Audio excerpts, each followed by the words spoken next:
Good evening, ladies and gentlemen, boys and girls, and welcome to Beer Blather 205, Dumbed Down Algerian Strategy, which, you're laughing already, my friend, yes.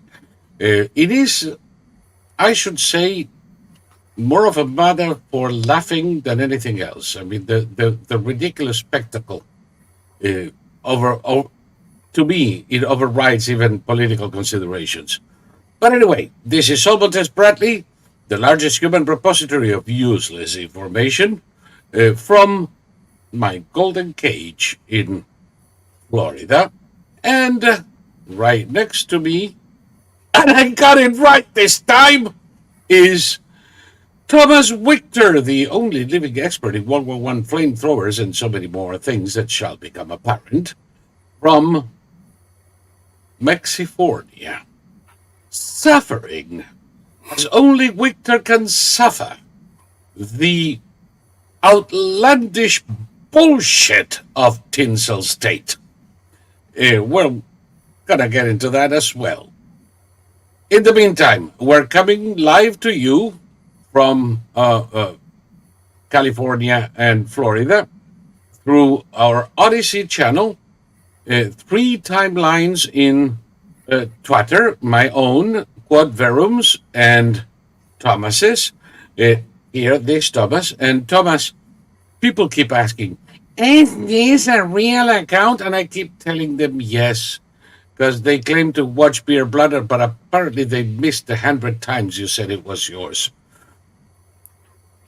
I mean, people What can we do? us on YouTube. What can you say? I mean, there's only so many times. I mean, one of the reasons I got off social media was because people woke up with amnesia every morning, and I had to say the same things all over.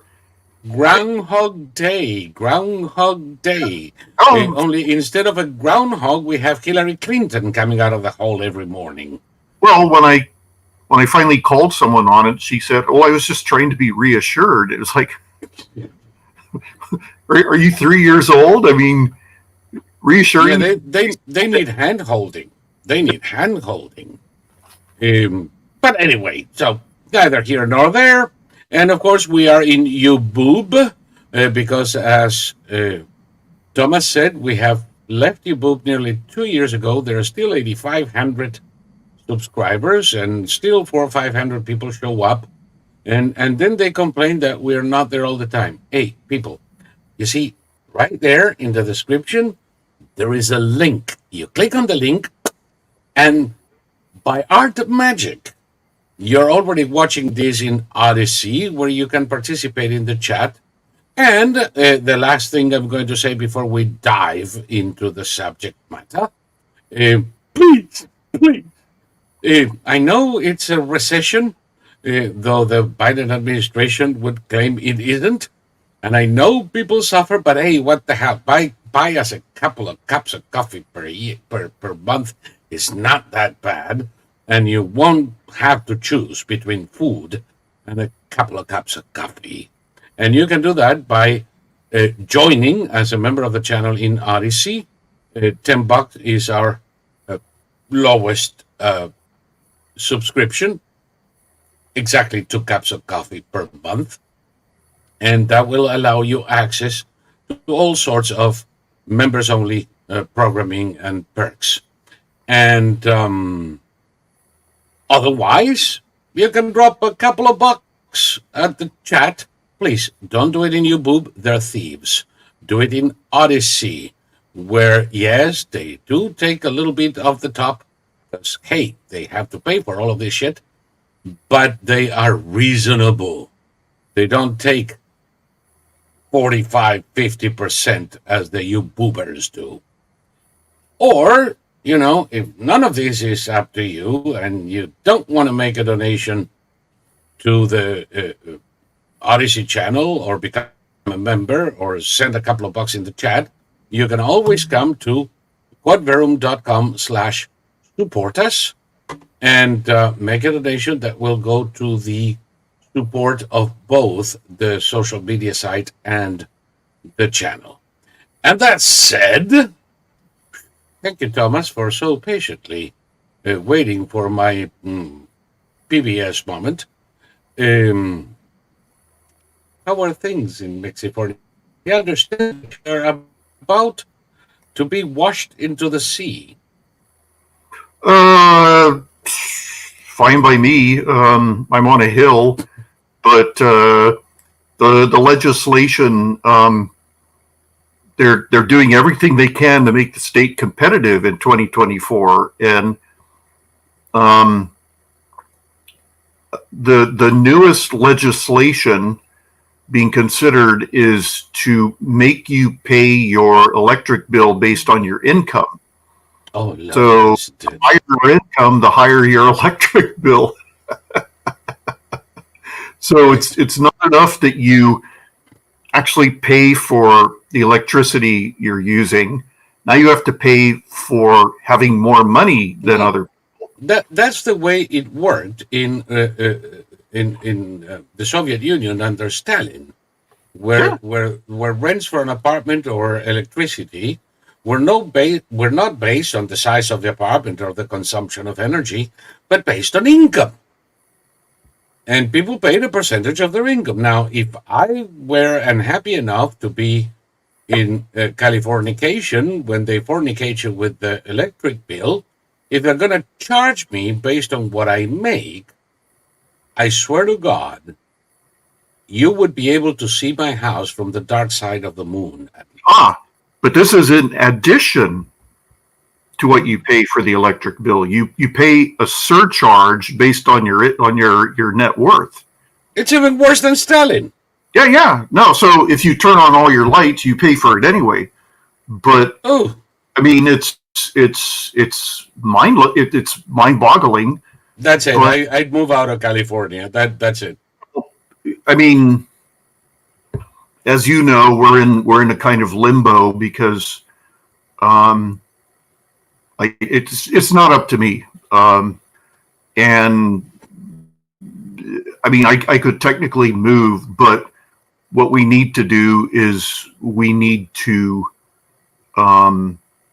sell 2 more houses, and then I need to get that share, and then my uncle died, and he was living off a trust that went to my mother's children after he died, and the IRS has been holding on to it for 2 years now, and they claim my father made a bank the trustee, and the bank is claiming that the IRS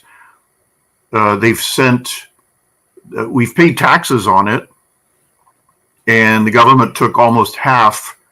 Yep. And now they're refusing to confirm that we've paid taxes on it.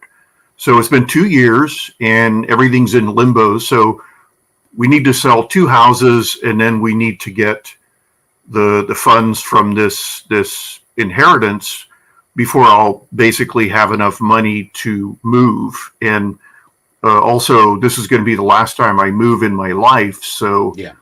I need to make sure that I end up someplace where I can be content. And the good news is that, well, there's always Venezuela, the land of your infancy. Go back to Caripito. I mean, okay, when my brother left... With the proceeds from one house, you can buy all of Caripito. Well, when my brother left, he left everything behind and he bought everything new. And I mean, okay, we have furniture here that I grew up with. Like yeah. I don't see. I know. I've been ogling your camelback desk.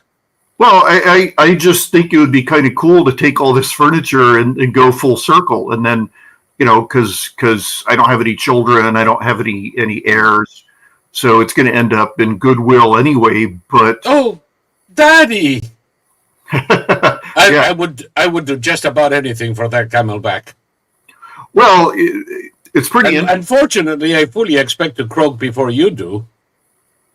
But hey, let's see. Here, keep talking. Let me show you something. Go ahead. Keep talking. You're telling me to keep talking as if it were that easy. Well, come to think of it, it is rather easy. And by the way, thank you, Etienne. Je vous remercie. Oh, God, no, you don't speak. But anyway, thank you so much, Etienne. You broke the scorecard for tonight. My father passed away, says boat guy. Last week. I'm sorry to hear that, my friend. He was 91, and we had a celebration of life for him this past Thursday. He was an Irish immigrant who succeeded and became naturalized citizen a few decades ago. He was a strong and friendly man who would become your friend and in a minute. Boat guy, all I can say is I wish I had known him with that description. He seems to have been precisely the kind of chap whose company I enjoy.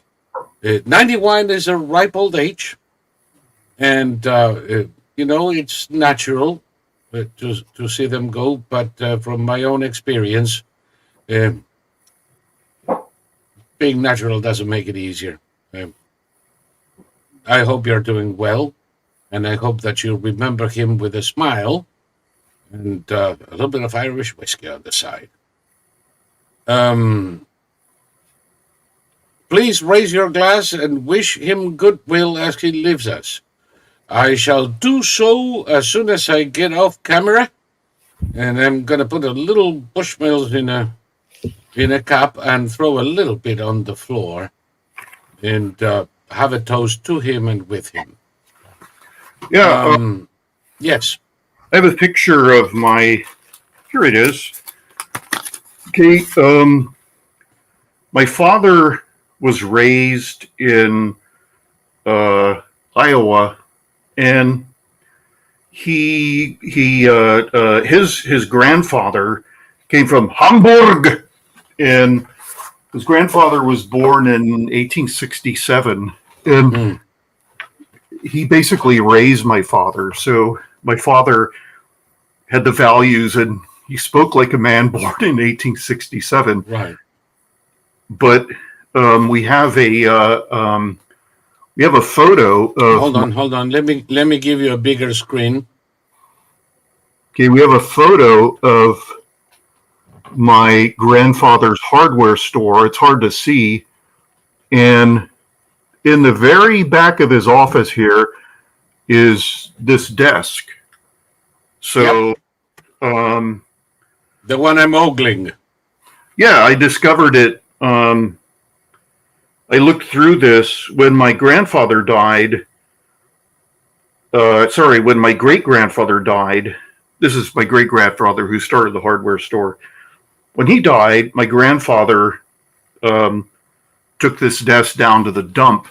And when my father heard about it, he flew there from Venezuela. And this town was so tiny that, you take stuff to the dump and it just kind of sits there. And he rescued it from the dump and had it flown back to Venezuela.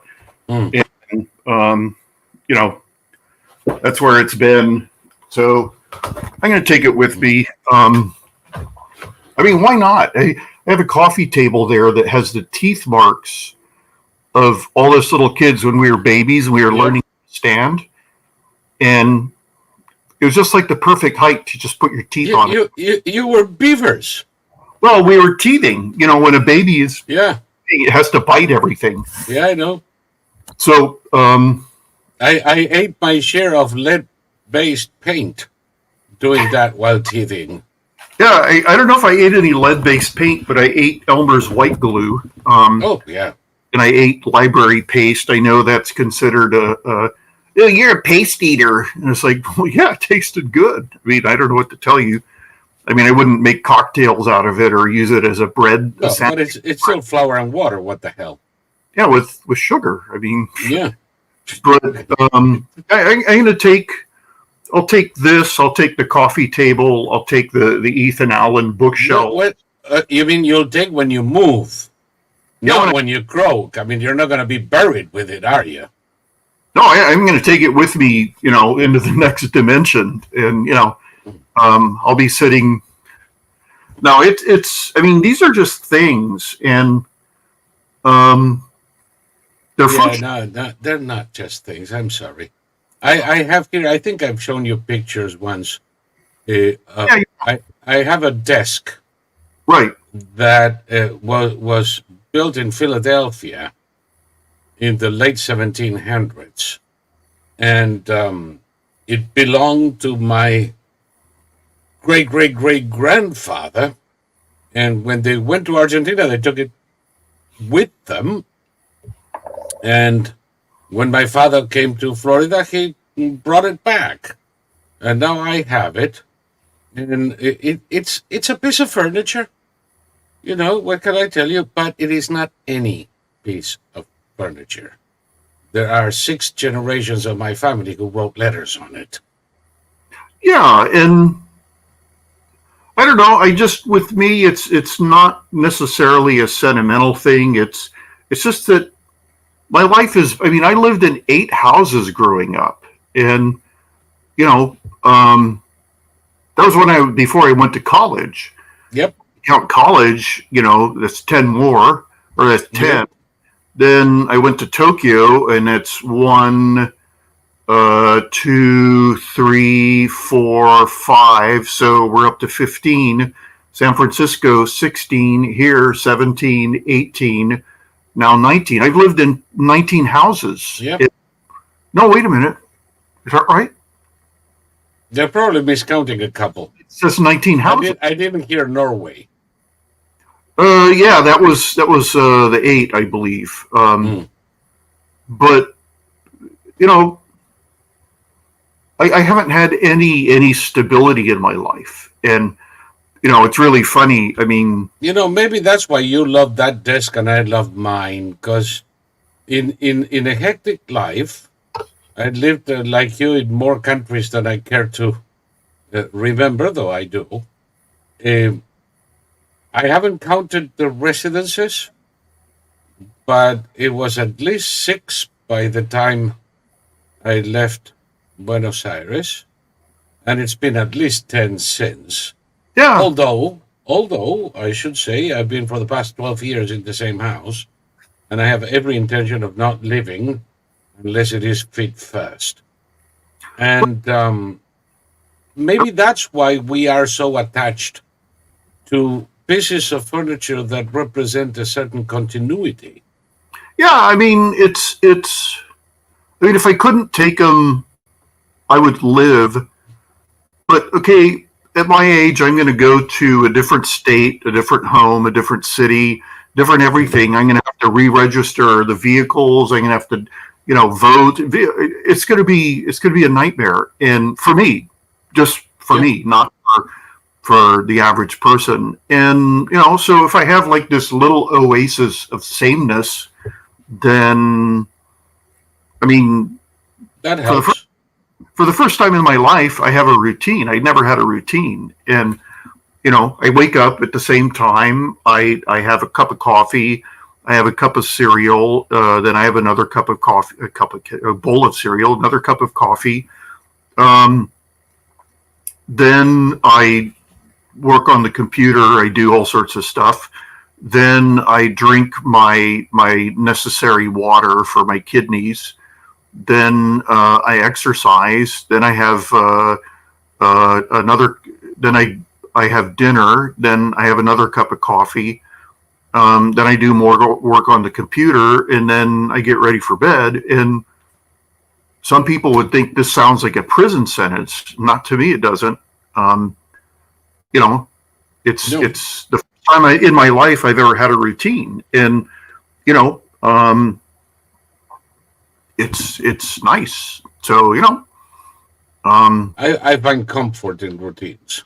well, so let's talk about the Algerian strategy and why Putin and the Democrats are doing a dumbed down version of it. Yes, let me just, before we start, return to the meme for today. There you go. And let's clarify a couple of things here.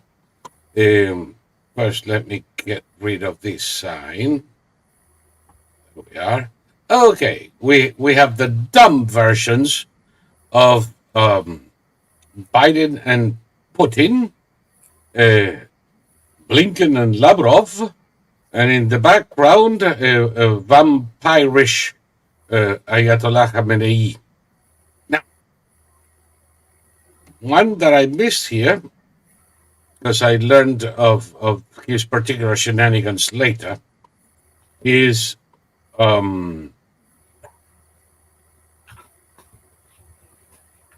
Tucker Carlson, Oh, who, as you know, is in Moscow today.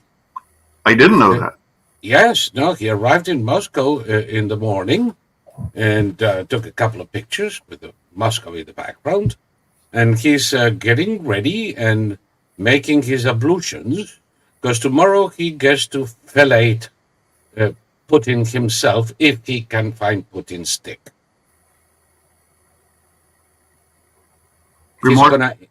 He's gonna have a one-on-one with Putin.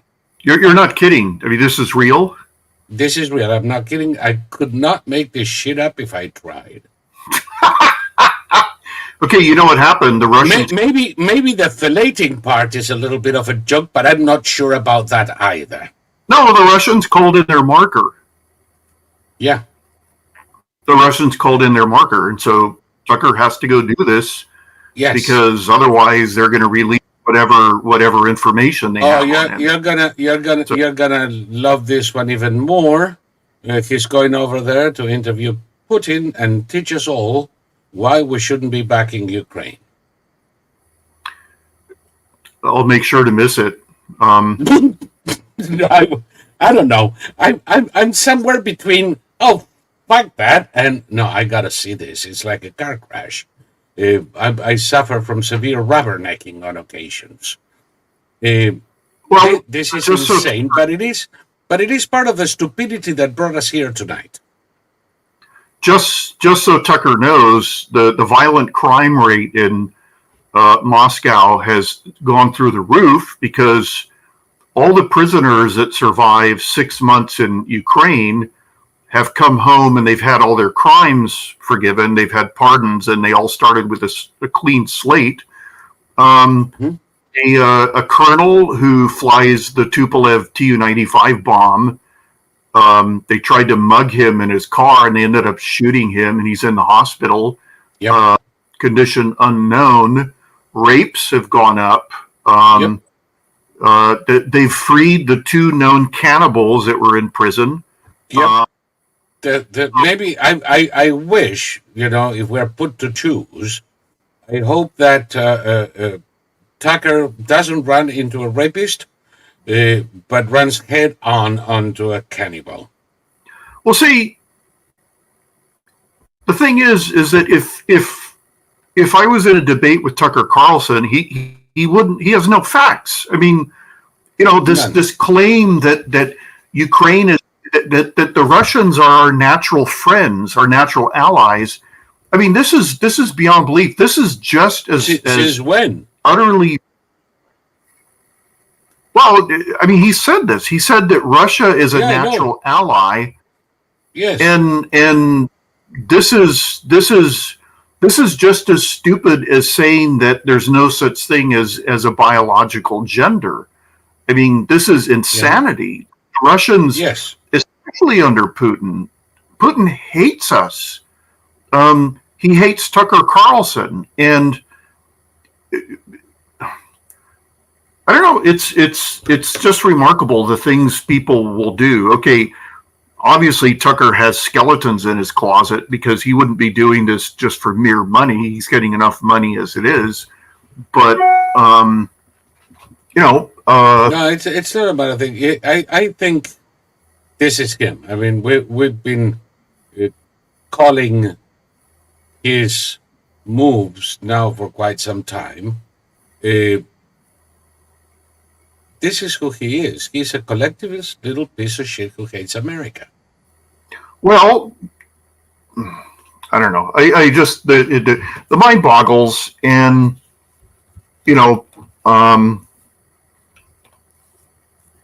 I don't know. It's just an amazing thing to me because the love affair that people in the media have with mass murderers and despots and savages is why we're in the global mess we're in.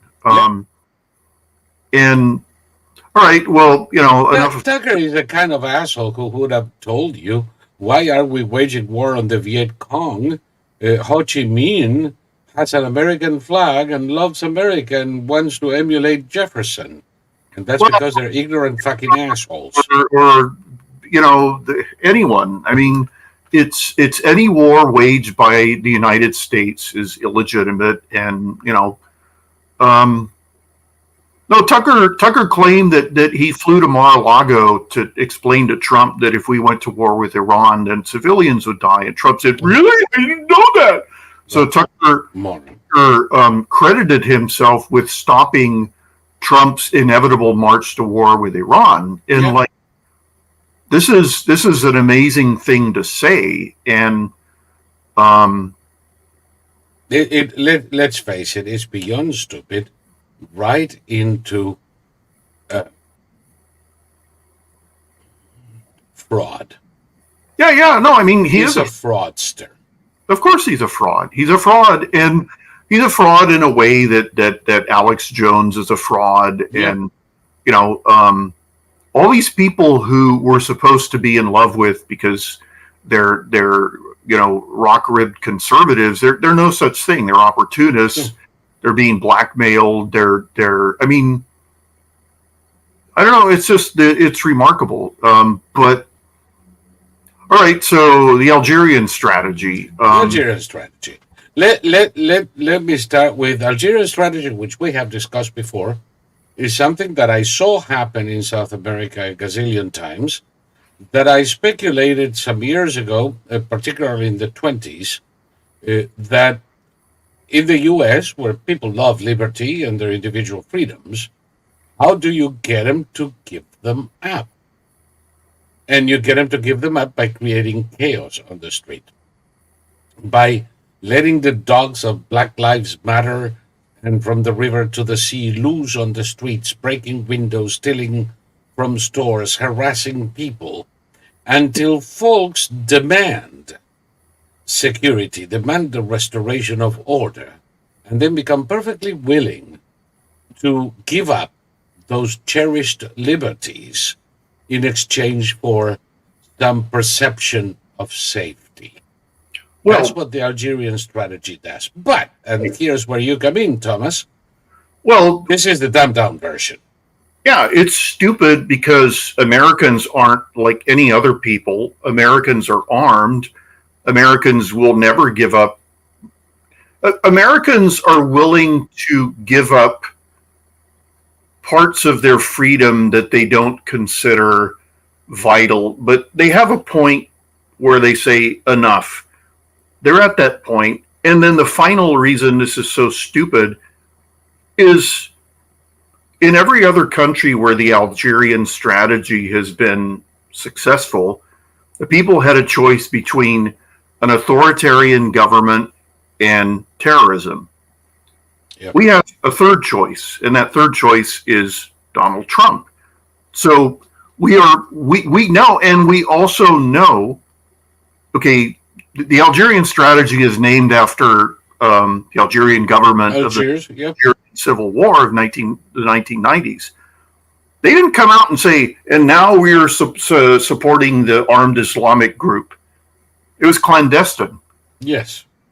We all know that Soros, Obama, and now Biden are responsible for all the chaos happening. We know that. We know the attorney or the district attorney in Los Angeles is a Soros protege. Alvin Bragg is a Soros protege.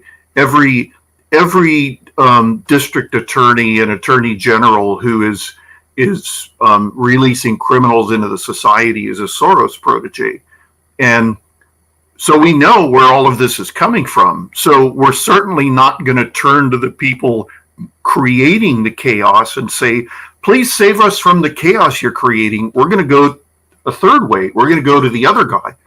And the other guy is not saying, elect me and I'll put you all in jail. The other guy is saying, elect me and I'll throw all their asses in jail. I'll get them out of the country. Or get them deported, yes. If you hate America, if you hate Israel, if you protest for the benefit of a terrorist organization, we'll fucking deport you. I think we should deport them anyway, but that is what Trump said, essentially. Right. And so this is why this strategy is doomed to fail in the United States. It would only work if both people running for president were promising the same thing: elect me and I'll. And there is something you just put the finger on the issue. It only works when it's done with subtlety. It only works when people are not entirely aware that the rise in Islamism is due to the government as it was in Algiers. So eventually they turn to the government, surrender all freedoms, and please end with this scourge, which they did. Here, we all know who's doing it. They're too stupid to do it right. They're too stupid to be clandestine about it. They're just lying like children. I told you there's this legendary piece of film footage I saw years ago where a very small boy, can't be any older than 5, is shoveling snow with a giant snow shovel, and his sister, who's about 3, is standing next to him, and the father's videotaping, and the kid takes his huge shovel of snow and dumps it on his sister's head, and the father says, "Why did you do that?" And he said, "I didn't." They're right. That's what Karine Jean-Pierre and Biden and them are saying. We didn't do this. We didn't do this. But they're also saying we did it. So it's elect. Come on, Biden coming out now and saying if Congress passes this law, I will close the border. Hey, asshole! Yesterday you were telling us the border was closed, and we were nuts for claiming otherwise. Exactly. I mean, okay, it's the Democrats. This is their campaign strategy now. Biden is both. He's a great uniter, and he's fighting the MAGA tards. Yes, and brought decency back to the White House. Don't forget that. But he's fighting them with profanity and his fists and all that. So on the one hand, he's uniting us, but on the other hand, he's basically saying those of us who support Trump are completely illegitimate and we are de facto criminals. You know how this works. If you say, and I would understand it to be entirely justified, that the Democrats stole the 2020 election with the abuse of mail-in and absentee ballots, you are against democracy. You are an insurrectionist. How dare you question the legitimate election system in the U.S.?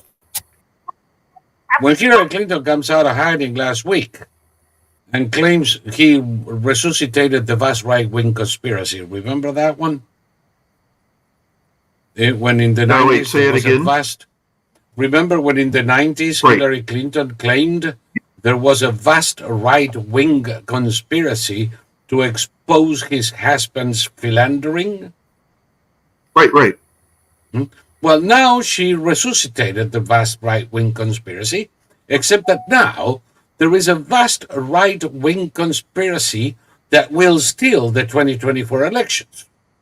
Okay, so I haven't heard the first asshole saying that she is being an insurrectionist. No, well, see, but this is what they said in 2016. They said Trump was going to steal the election. They said that he did. George W. Bush stole the election. They've said somebody stole the election. Yes, but if you say it, You're attacking the foundations of our democracy, you Yeah, insurrectionist asshole. all To the of tower with you.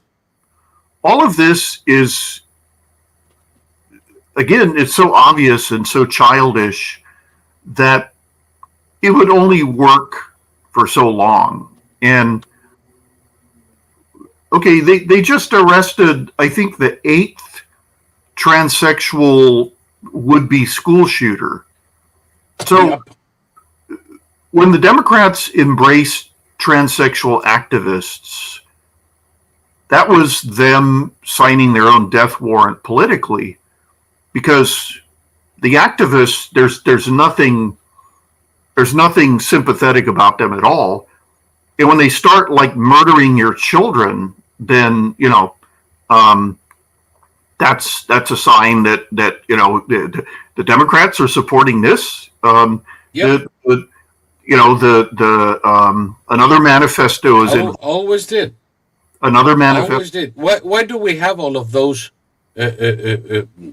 nutcases shooting people instead of why are they shooting people instead of in a psychiatric hospital? Thank the Democrats for it.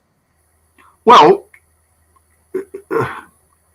Colorado just created the first transsexual prison unit. So, and this is because they have 180 transsexual criminals. Now, in reality, that's like almost as many transsexuals that are in the United States, like real ones. Yeah. But this is how deranged this whole thing is. Transsexual criminals, like we're told that transsexuals are victims, they're marginalized, they're this, that, and the other.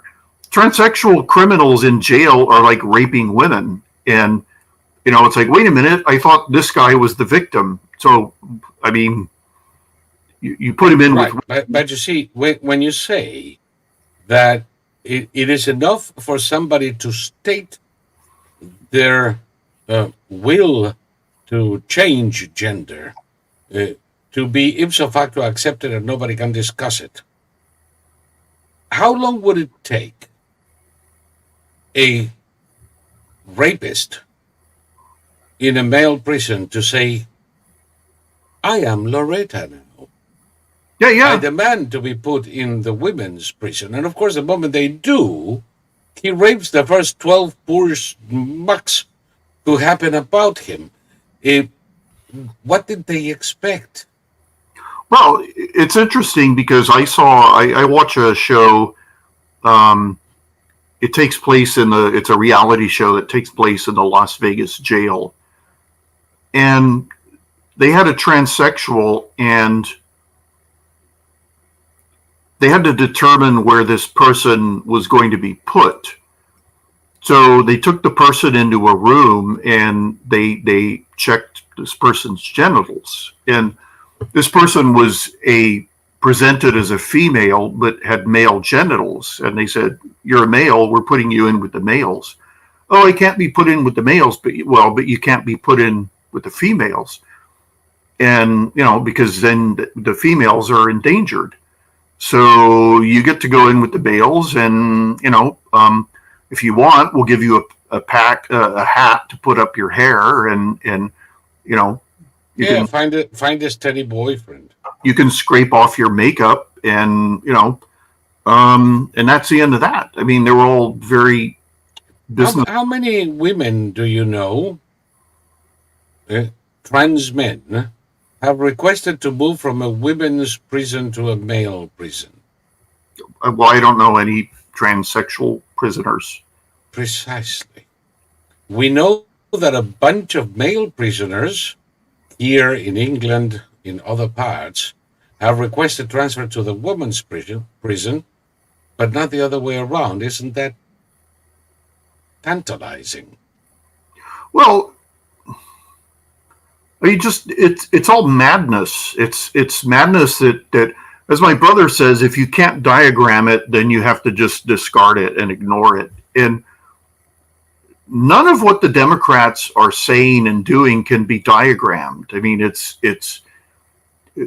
there's a phrase, situational ethics, and what they have is situational facts, where, like Nikki Haley,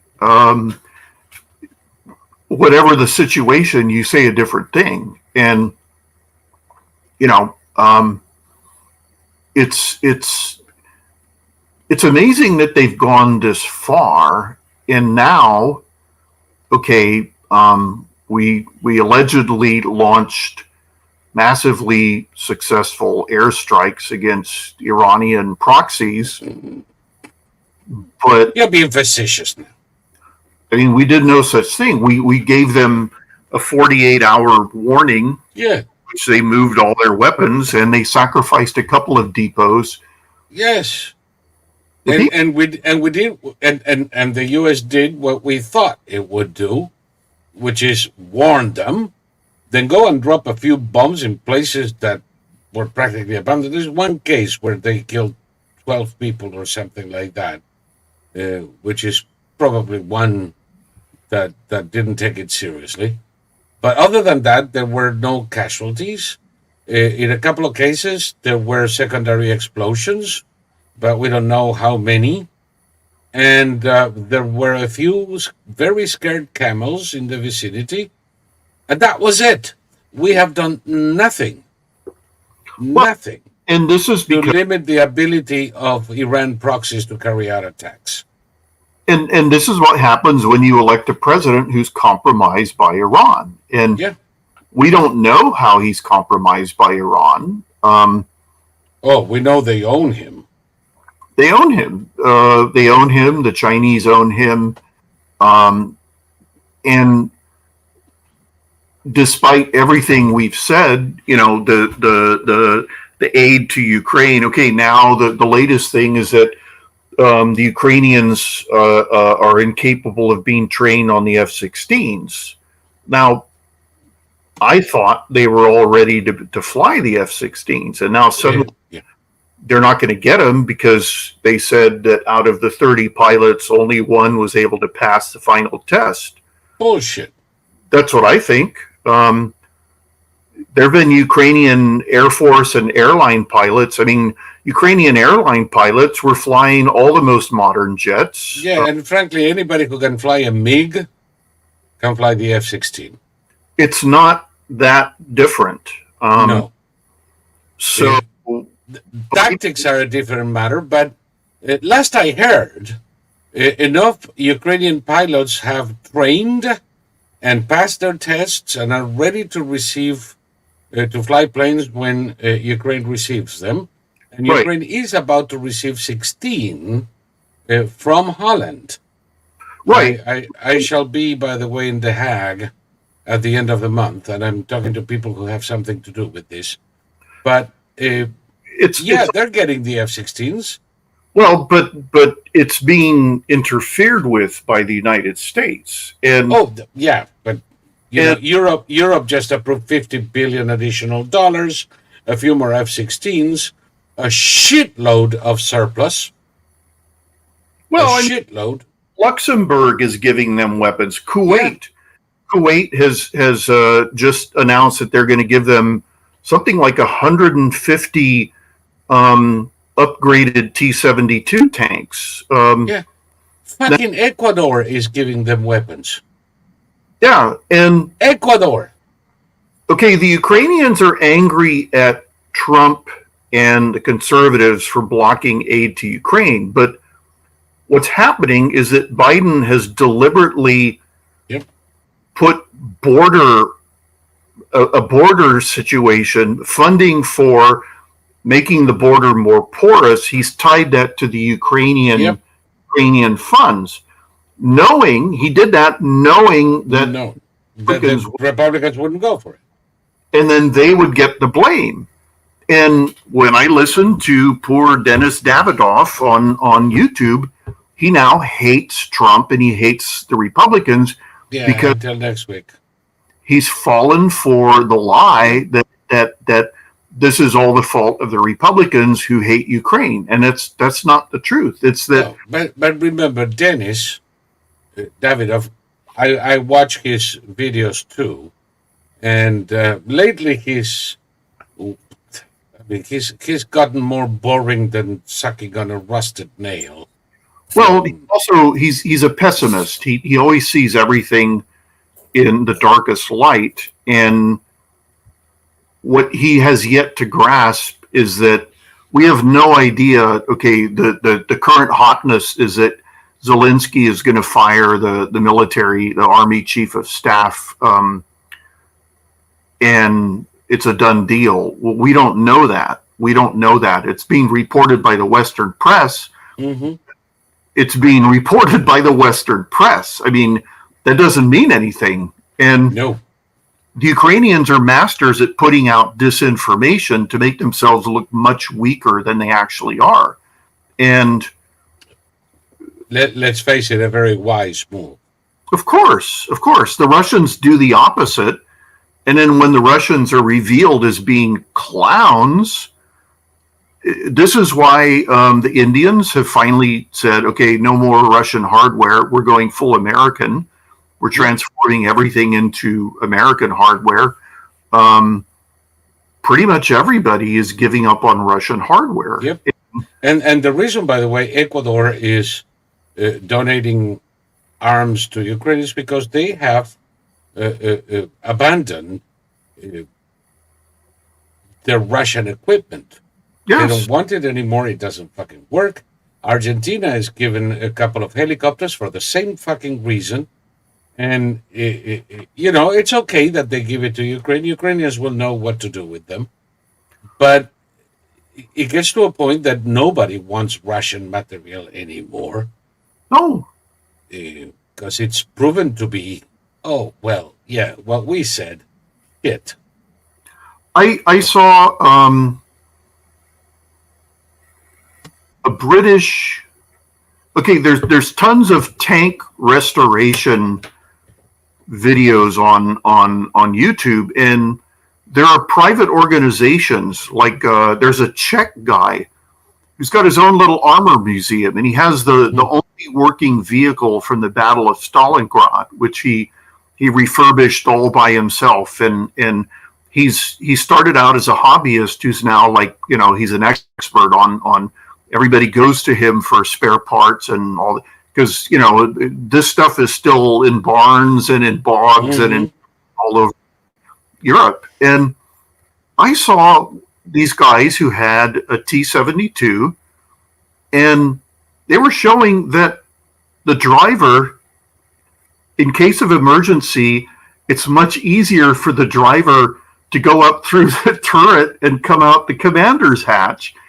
And it's like, what in God's name? And they were showing this guy, he was showing how long. Isn't the T-72 the one that has the driver's hatch in the middle? They all do. Under the cannon? Yes, it's demented. It's demented. We had the M48 and the M60, and they had the same configuration, and they eventually changed it because there was a danger that if the hatch was open and the turret was turned, it would crush the driver's head. And it's like, guys, that's a hell of a design flaw. That's a bug. If you crush the driver's head, the tank does not go forward anymore. Tank no-go zoom. And, but the Russians have held on to the same design since basically the end of World War II. They took their Joseph Stalin tank and they just moved the turret to the middle of the tank. So it's basically an 80-year-old design. And every time they come up with some ridiculous, this is the best in the world, it will defeat this, that, and the other. And it's like, there was an interview with Putin where he was talking how Russian hardware was far more advanced than NATO and whatever the West can produce, and our equipment can beat theirs. And he said, then why the fuck is Ukraine the great cemetery of Russian junk? T-90s have a life expectancy of what, 1 week? Yeah, they're used once. They go and then they go boom.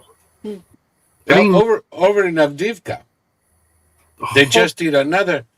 And by the way, and these idiots keep doing the same thing over and over and over and over. Every time they expect this time is going to be different. I mean, talk about fucking insanity. And they send these columns of single file tanks and troop transports, which invariably get destroyed by Ukrainian drones and artillery. And then you can see the little Russians jumping out of the tanks and all that jazz and running for their life, and artillery gets them neatly up their ass. And they do it again and again, and it never works. There's supposed to be a Russian offensive going on. yeah. I mean, Have you heard anything? I mean, if everybody was talking about how difficult it was for the Ukrainian offensive last year, and Right. now nobody says how the Ukrainian offensive is actually a retreat. well, see, this is why the Western press is garbage. I mean, it when you have reporters who don't know anything about the topic they're reporting on, then what's the point? What is the point? It's like all these idiots giving their analysis about the Israeli war against Hamas. We don't even know what the hell's going on from the side of the Israelis. My best guess, judging from the Israeli channels I watch, is that they're using the combined arms micro groups of one tank, one aerial platform, one artillery piece, one group of infantry, and they all communicate with each other because it's completely different. They're not sending in a wall of tanks. No. They're sending in That's what the Russians would do. exactly. And so to comment on it and to talk about what they should and shouldn't be doing, I mean, you're an idiot. Like, you don't even know what they're doing, so just shut up. Like your opinion is worthless when it comes to this particular. And by the way, the Ukrainians are defeated, but in the past month or so, they have systematically destroyed distilleries, depots, oil depots, gas depots, in Crimea, in Novosibirsk, in Rostov-on-Don, in St. freaking Petersburg, now in Volgograd.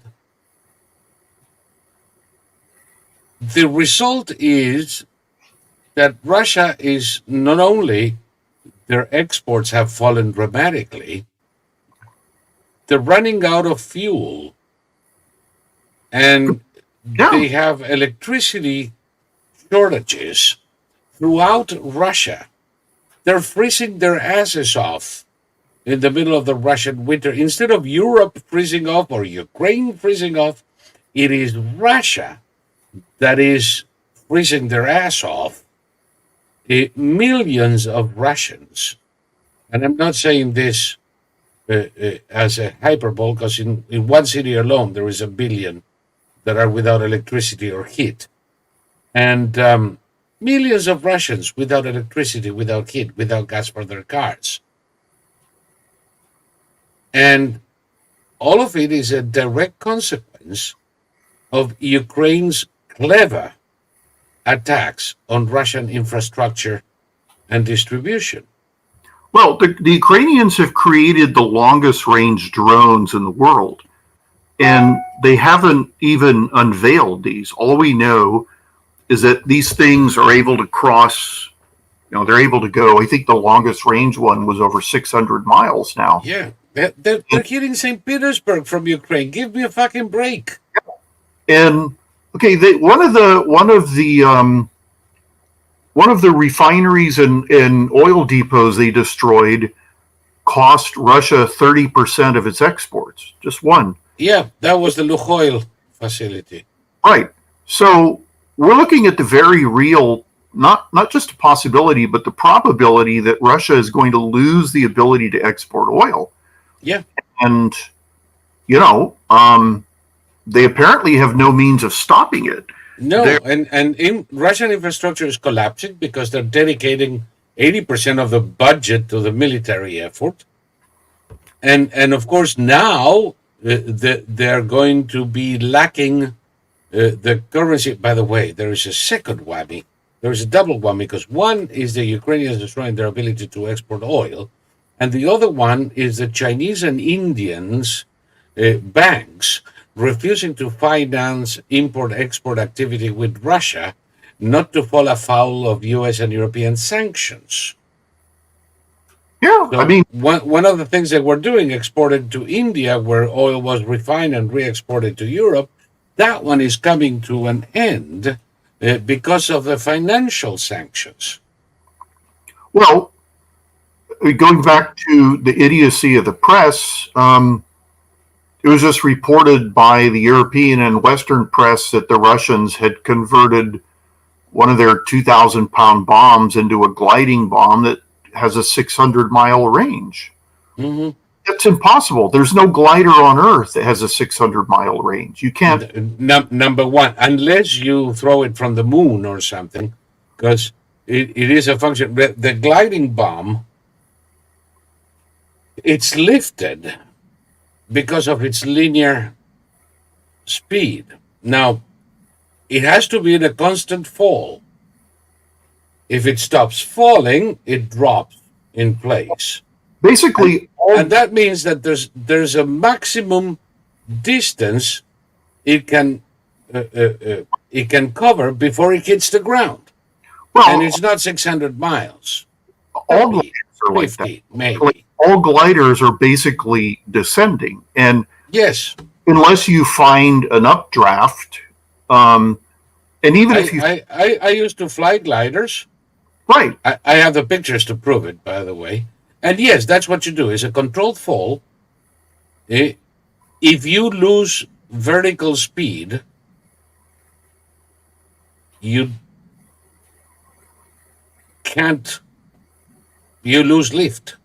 right, And then when you find an we call it thermos, an updraft, right. you circle tightly in the updraft and gain altitude, and then you start falling again, and then Right. you gain altitude, and then you start falling again. But that's not something the gliding bomb can do.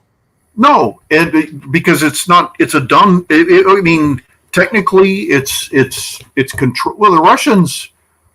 It's very debatable that they have any kind of the gliding bombs that they're using in Ukraine are like hitting Russians as often as they're hit, or even more often than they're hitting Ukrainians, because they have no control. And the longest range gliding bomb is the American JDAM, which is controlled. I mean, it's a precision weapon, and the Russians claim that theirs is a precision weapon too, but there's no evidence of that. I mean, they have a stupid bubble, like it looks like a camera, but if these guys are unable to even fire their rifles, they put out a video of an assault, and as soon as the men got out of the back of the infantry fighting vehicle, they were like firing their rifles in all directions, and some of them were firing them straight up in the air on fully automatic. I mean, it was like the Somali militia. And I don't know, all of this has real world. I mean, let's talk for a second about their spending 80% of their money on the military. Yeah. There's only so many tanks they can turn out because they only have so many milling machines that they can't reproduce. No. So they can't produce. You could pump $1 trillion into that tank factory. There's only one, basically. And if they claim that they're going to be converting malls and all these other places into tank factories, they still don't have the milling machines, and they can't manufacture the milling machines. And Saul has disappeared. No, All no, right. no. I'm relaunching because I was frozen. So keep talking. I'll be right back. Okay. Yeah. So, I mean, this is despite all the claims, all the people with their Ukrainian flags for solidarity. Um, Basically, Americans, American institutions are on the side of the Russians, and I a lot of it has to do with the fact that a good word for everybody to have in their vocabulary is hidebound, where you're crippled by the inability to change your ideas, and people can't imagine the world without Russia as an opposing superpower. Well, Russia hasn't been a superpower really ever. It was a nuclear power, It was a make believe superpower at one time. right? And